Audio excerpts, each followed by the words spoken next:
François Patria, bonjour et bienvenue. Bonjour. Donc, président de ce groupe Rassemblement des démocrates progressistes et indépendants, c'est-à-dire le groupe macroniste au Sénat.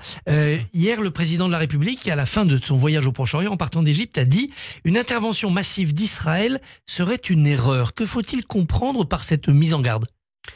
Je pense que le président de la République est allé dans ce périple Moyen-Orient, où il a fait ce que d'autres chefs d'État n'ont pas fait, avec trois buts. D'abord, tenter de sauver tous les otages. Ensuite, d'éviter l'enflammement horizontal et vertical du conflit. Et en troisième lieu, de tracer les voies de la paix. Tout en rappelant que, bien sûr, on ne peut pas aujourd'hui espérer qu'il y aura une trêve. C'est clair. On ne peut pas le dire comme tel. Donc, dans le même temps, il demande aux Israéliens, OK, vous avez droit, bien entendu, à vous défendre. Vous avez le droit, aujourd'hui, d'éradiquer le Hamas. Faites-le dans des conditions qu'il respecte au plus. Il a donné, c'est une mise en garde, dire aujourd'hui, vis-à-vis des civils, essayez d'être à la fois le plus prudent, si on peut parler de prudence entre guillemets, de le faire connaissant la réalité des faits. Je pense que c'est la voie la plus juste et la plus réelle qu'il ait pu exprimer. Quand, presque en réponse, on entend Benjamin Netanyahou ne plus parler d'invasion mais d'incursion, vous pensez que c'est ce qui progresse, calibrer une opération militaire pour qu'il y ait le moins de dégâts possible côté civil? Je crois qu'Israël aujourd'hui est suffisamment responsable pour dire que cette incursion qu'ils vont faire, et l'objectif, c'est de détruire toutes les installations du Hamas et les moyens qu'a le Hamas aujourd'hui pour à nouveau attaquer Israël. Et de le faire après, je crois que le temps qui a été pris, c'est plus de 15 jours maintenant, c'est pour identifier bien les sites, pour permettre aux civils, dans les conditions qu'on connaît aujourd'hui, qui sont dramatiques aussi pour les civils là-bas, de quitter le terrain, de faire en sorte que ces sites... Je crois que c'est une opération qui est préparée minutieusement, malgré tout, j'espère, pour faire en sorte qu'il y ait moins de civils qui soient. Il y aura cette phase militaire et puis après il y aura une phase politique. Netanyahou le dit, il aura des comptes à rendre après la guerre. On se prépare aussi à une grande crise politique en Israël et dans toute la zone. Je pense, vous savez, on pense aujourd'hui aux accords d'Abraham, on repense à tout ce qui a été fait et à tous les échecs successifs pour arriver à une solution. Ce qu'a dit le chef de l'autorité palestinienne en disant « Nous reconnaissons aujourd'hui qu'Israël a le droit d'exister, d'avoir un État. Il faut aussi que les Palestiniens aient un État. » La solution à deux États, tout le monde la souhaite. Le tout, c'est de savoir comment on la met en place. Et aujourd'hui, les voies, je pense qu'on peut remettre le chantier sur le chou l'ouvrage, mais je me dis que ça va être difficile et long. Dans cette perspective d'aller arriver à une solution à deux États, l'idée de coalition lancée par le président de la République pendant ce voyage a-t-elle sa place? C'est une coalition uniquement antiterroriste, une coalition pour observer, c'est une coalition pour quoi faire? Je crois qu'il y a eu de la part des oppositions qui cherchent toujours à reprocher quelque chose au chef de l'État, une mauvaise interprétation de ce qu'il a dit. Il n'a pas dit il y a une coalition contre Daesh avec des moyens militaires pour aller déployer des forces militaires. Il a dit nous allons trouver une coalition d'États qui vont nous aider à lutter contre le terrorisme. Ça veut dire le financement du terrorisme. Ça veut dire le renseignement du terrorisme. Ça veut dire la propagande du terroriste. Si on arrive à réunir des pays qui sont capables, sur ce sujet, alors là d'agir très fortement, alors on réduit de beaucoup la puissance de feu du Hamas. Quelle attitude doit-on avoir, nous, Français, vis-à-vis du Qatar? Certains disent qu'il faut rompre les relations avec le Qatar, d'autres disent non, au contraire, ils sont utiles. Quel lien nous devons entretenir avec eux? Il faut avoir un rapport lucide.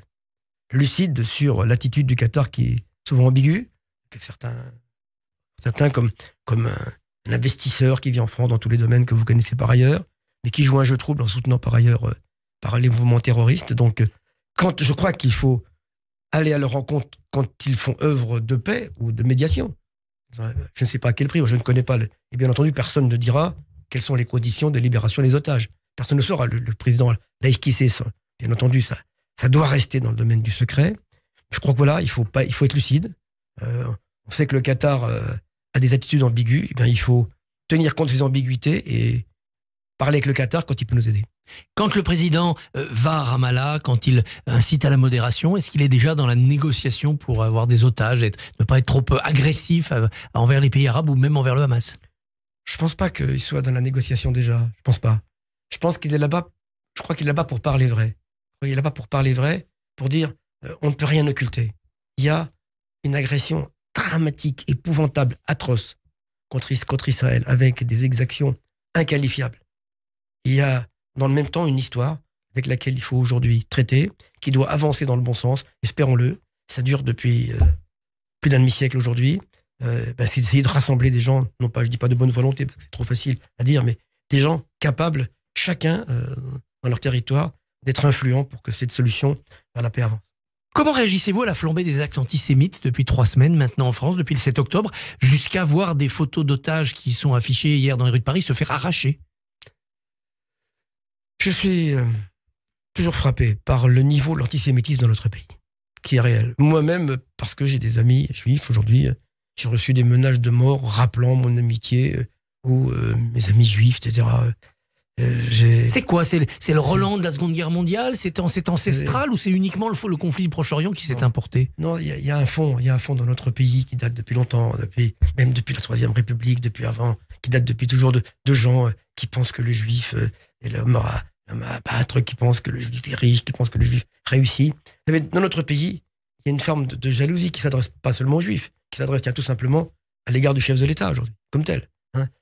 Parce que vous êtes brillant, parce que vous réussissez, parce que vous investissez, parce que vous êtes artiste, parce que etc. et tout. Vous êtes suspect dans ce pays. Vous êtes suspect. Faut pas réussir dans ce pays. Et d'ailleurs, le président de la République a été caricaturé comme manipulé par la finance juive, par beaucoup d'antisémites. C'est ça, complètement. C'est ça, voilà. Mais je dis, le raccourci est fait.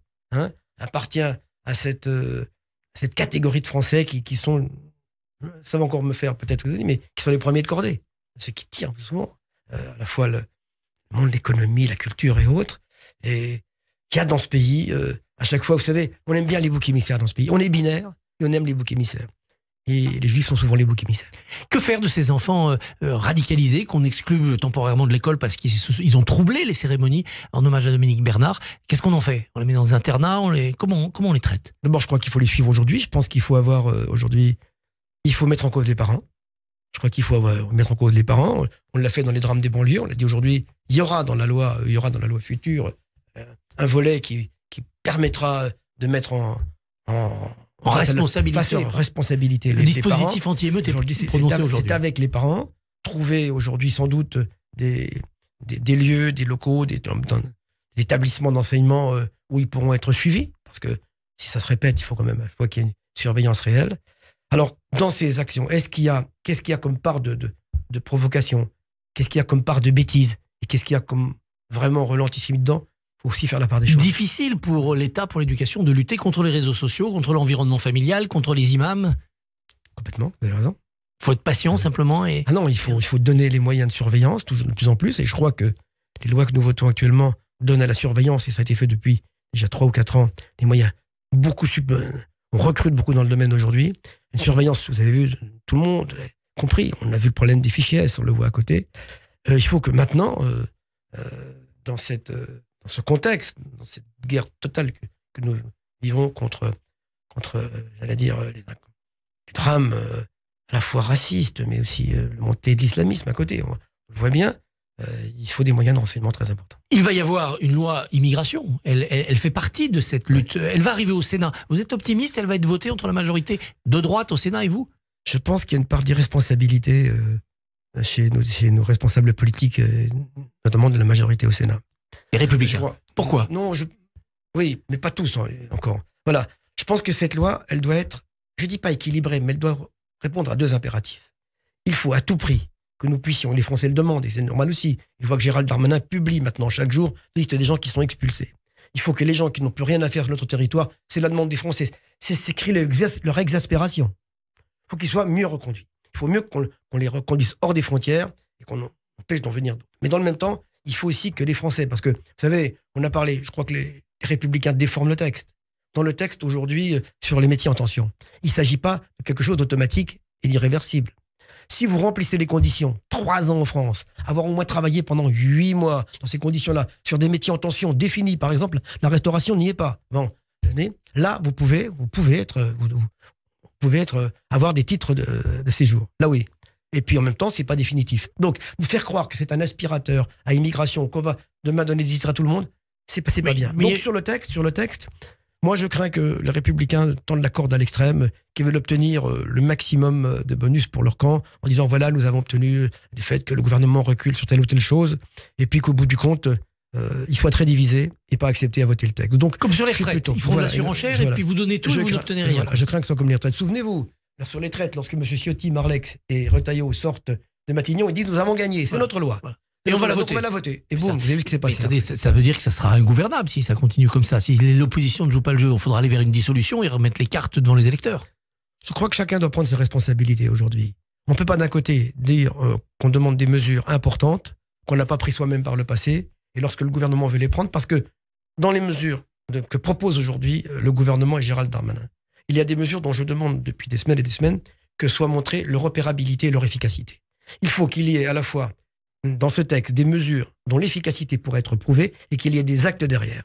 Alors, le gouvernement le fait aujourd'hui, c'est sans précédent. Il va par exemple, pour les mesures d'expulsion, on va passer de 12 mesures à 4 mesures. Bah, ce sera beaucoup plus facile. Ça sera très rapide. Voilà, ça sera très rapide, on va faciliter, donc ça va avancer. C'est pas une loi d'immigration supplémentaire, c'est une loi anti-immigration supplémentaire. C'est une loi qui doit donner une mesure aujourd'hui. Eh bien moi, je pense qu'il faut mettre les oppositions nationales face à leurs responsabilités. Et si elles ne veulent pas le voter, alors c'est qu'en fait, elles ne veulent pas que les mesures soient prises. Il y a peut-être une issue. Vous gardez le côté dur pour plaire à la droite, et puis les métiers en tension, on peut faire ça par circulaire. C'est pas évident. Je pense que la décision n'est pas prise aujourd'hui de savoir ce qui peut être fait. J'en ai parlé avec mon ami M. Maillard, le président du groupe, avec le gouvernement.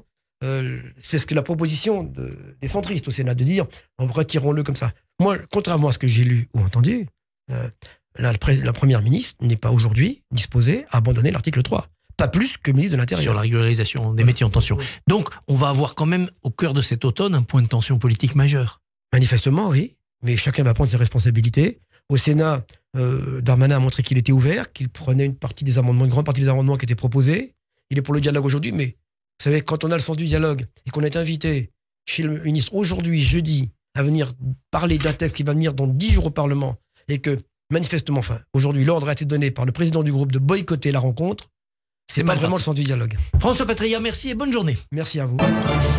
Merci beaucoup Christophe Barbier. Et demain matin à 7h45, votre invité sera Pierre Gattaz, ancien président du Mouvement des entreprises de France. Radio J.